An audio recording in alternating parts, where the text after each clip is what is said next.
are the media and the business world. While these institutions are not bad, they are inadequate to name our soul or entice our spirit.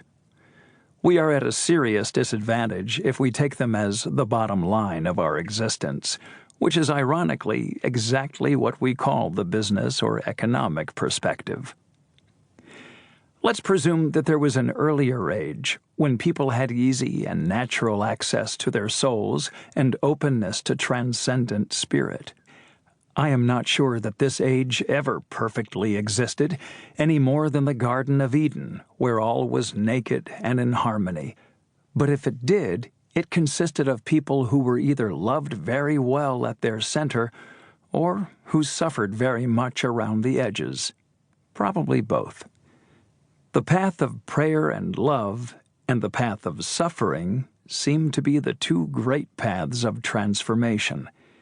Suffering seems to get our attention, love and prayer seem to get our heart and our passion. But most of us return to the garden by a more arduous route. In his poem Four Quartets, T.S. Eliot called it the path of observance, discipline, thought, and action, the hint half guessed, the gift half understood. This ordinary path back to paradise is the blood, guts, and ecstasy of the whole biblical text, usually 3 steps forward and 2 steps backward, just like our lives. The ordinary path is a gradual awakening and an occasional quieting, a passion for and a surrendering to, a caring and a not caring at all. It is both center and circumference, and I am finally not in control of either one. But we must begin somewhere. For most of us, the beginning point is at the edges. This reality, felt and not denied, suffered and enjoyed, becomes the royal road to the center. In other words, reality itself, our reality, my limited and sometimes misinterpreted experience, still becomes the revelatory place for God. For some reason, we seem to prefer fabricated realities to the strong and sensitizing face of what is. Yet the great teachers tell us not to stay on the circumferences too long, or we will never know ourselves or God. The two knowings, in fact, seem to move forward together.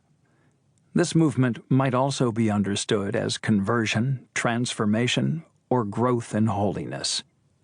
You cannot make this journey in your head alone. Actually, you cannot make it alone at all. You must be led. Less than a block from where I used to live in downtown Albuquerque, there is a sidewalk where the homeless often sit against the wall to catch the winter sun. Once I saw a fresh graffiti chalked clearly on the pavement. It touched me so profoundly that I immediately went home and wrote it in my journal. It said, "I watch how foolishly man guards his nothing, thereby keeping us out.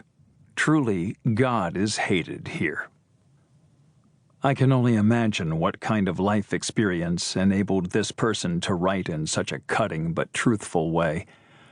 I understood anew why Jesus seemed to think that the expelled ones had a head start in understanding his message.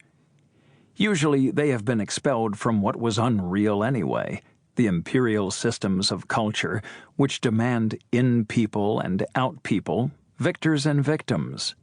In God's reign, everything belongs, even the broken and poor parts. Until we have admitted this in our own soul, we will usually perpetuate expelling systems in the outer world of politics and class. Dualistic thinking begins in the soul, and moves to the mind, and eventually moves to the streets. True prayer, however, nips the lie in the bud. It is usually experienced as tears, surrender, or forgiveness. Perhaps I can presume that this homeless person is not formally educated in theology or psychotherapy, yet through the path of suffering, and maybe prayer, this person is in touch with both essence and edges, and knows who God is. This is why St. Bonaventure